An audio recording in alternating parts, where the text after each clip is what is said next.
Hey there. So today's Academy lesson is going to be on a subject that I think a lot of people tend to be scared of when they start off with Magic, and they want to avoid taking risks as much as possible. They want every method to be as solid as possible, and they want everything to be perfectly done each and every single time. But I think that once you start getting advanced in Magic, and once you start realizing that the methods really don't matter, you could start taking risks. You could start taking risks not only in the method, but you could start taking risks outside of the method. So having particular spectators think of cards and try to get them without really having something to fall back on, or maybe just calling out astrological signs. So in this particular video, we're going to go into a couple different ways that you could start taking risks within the context of your Magic. From the 40s all the way to the 70s, there was a very popular magician named Chan Canasta who performed on talk shows and a lot of the popular ones on TV during the time.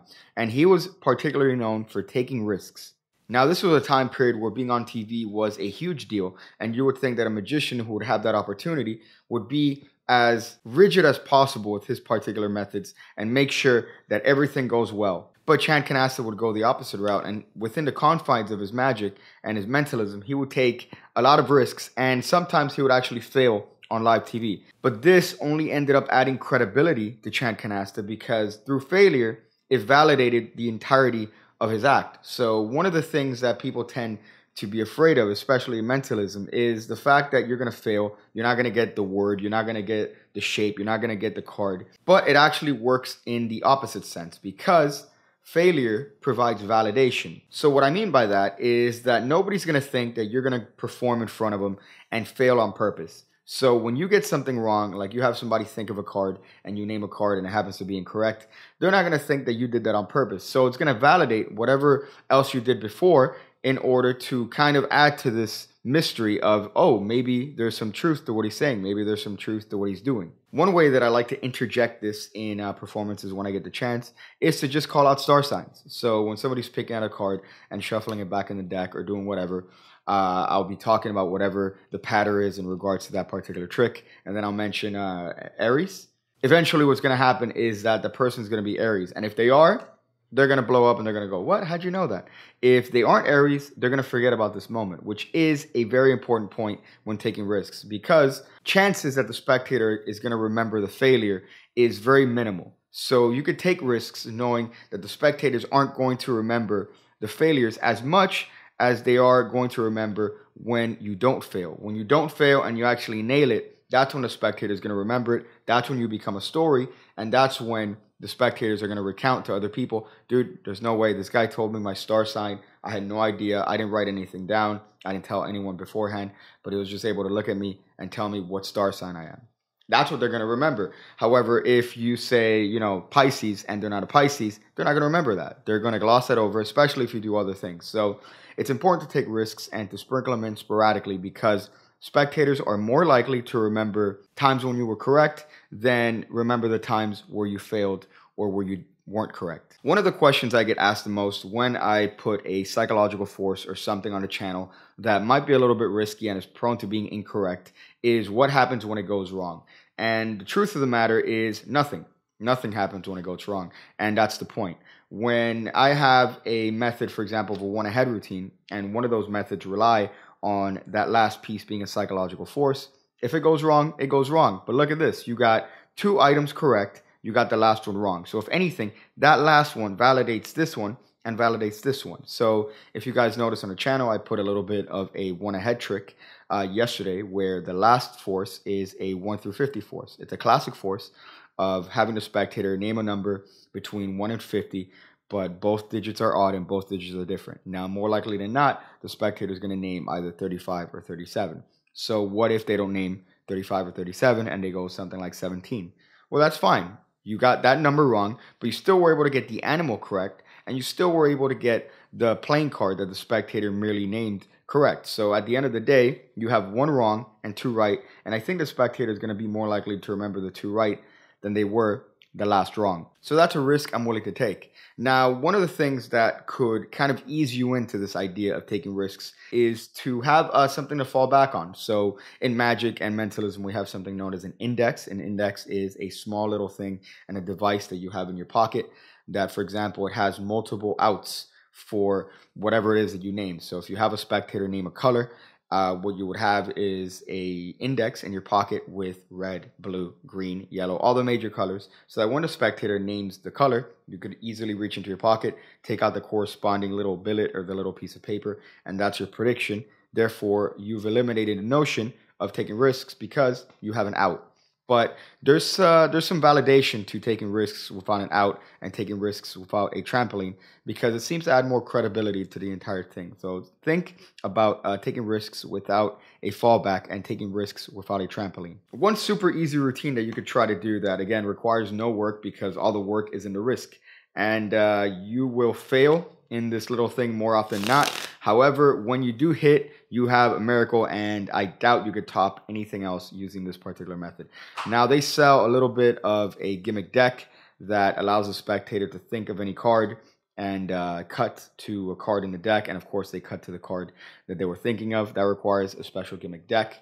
This is a method of doing that, however, entirely gimmick-free. However, the risk is at about 99% here. So you're not going to nail this every time. However, when you do nail it, they're going to go screaming. So what you do is that you have the spectator shuffle the deck as best they can. They mix up the cards. They make sure that everything is in fact in focus. And what's going to happen is that you're going to have the spectator name any card they want. So you're going to have them hold the deck out and name any card they want. So they're holding the deck in their hand. They name any card out loud. And in this case, let's say they name the 4 of spades. So you tell the spectator to think 4 spades, to think positively, and to just reach in and cut somewhere in the middle of the deck. Now, of course, the spectator could cut anywhere they want. They could cut high, they could cut low, but then you have them reiterate the card that they picked and turn over the packet. And in this case, we got the 5 of clubs. Now, at this point, you could do a number of things. In this particular case, we got the 5 of clubs.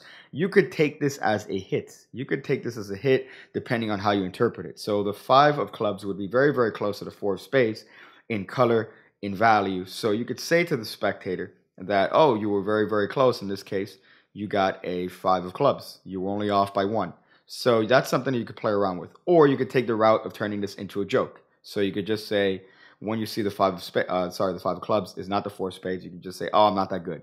A classic Greg Wilson line. However, when the spectator comes to actually cutting to the 4 of spades, which I hope I have, yeah. So when the spectator comes to actually cutting to the 4 of spades, you have a miracle in your hands because the spectator shuffled the cards. It was out of your hands, and they managed to cut to the card that they freely named. This is going to happen very rarely. It's going to happen very rarely, but the risk here is very well worth the reward, because the reward is this amazing thing that you can't duplicate, and it's going to be a story that the spectators are going to tell through and through. And if you fail, you have either a joke or you have a potential close hit. So if it's something like a 5 of clubs, you could play around that idea and say, oh, that was close. Why don't you try again? You could turn that into a sort of routine or an experiment where you are determining how the spectator thinks for a future trick. So that's something that's a little bit of a Max Maven line and a Max Maven idea, where if something happens to fail, you say, great, now I know how you think. You're going to be great for this. So go ahead. Just think of a card as I go through these. Something like that. And it's going to be interesting because the spectator is going to dismiss this, forget this, and this trick becomes the highlight. So taking risks doesn't have to be something that results in catastrophic failure, as a lot of people think that it is. So taking risks is just something that you sprinkle in sporadically throughout your Magic and Mentalism or whatever, to just have the spectator have these moments where it's a little bit more impossible than anything you could possibly do with a solid method. Because this particular thing, unless you have a gimmick deck or you have some sort of specialty stack, or maybe the spectator, you could guide the spectator into estimating the proper position of where to cut based on a memorized stack. Unless you have something crazy like that, there's no way that the spectator could shuffle a deck, hold a deck in their hand, name any card, and cut to it without some sort of crazy method. And here you have an impromptu way of doing it, where if the spectator does it, you have a miracle. If they don't do it, you have either a joke or potential for you to tell them, oh, now I know how you think. That's going to be great. So you're going to be perfect for this. Do me a favor, pick a card. Do me a favor, think of a shape. Do me a favor, think of a number. So from there, you could work with that. So taking risks is something you should add into your Magic. And if anything, I hope that this video inspired you to find out different ways to take risks and to add it in to your performances. And you're going to see that it's going to amplify your style. It's going to amplify your creativity. It's going to amplify the way you approach Magic. exponentially, I guess. So I'm going to leave in the description below, I'm going to leave a couple performances that I want you guys to look at as homework here in the Pick Hit Card Academy. You're not immune from homework. So I'm going to give you guys a couple of videos there of Chad Canasta. So you see the element of risk in his performances, and hopefully that might inspire you to add risk to your performances. So I hope that was particularly inspiring. Thank you guys for being part of the Academy, and thank you guys for being continual supporters of my channel. So I'm going to go and figure out different ways to try to bring back Chad Canasta from the dead. I'm going to do that. Thank you guys.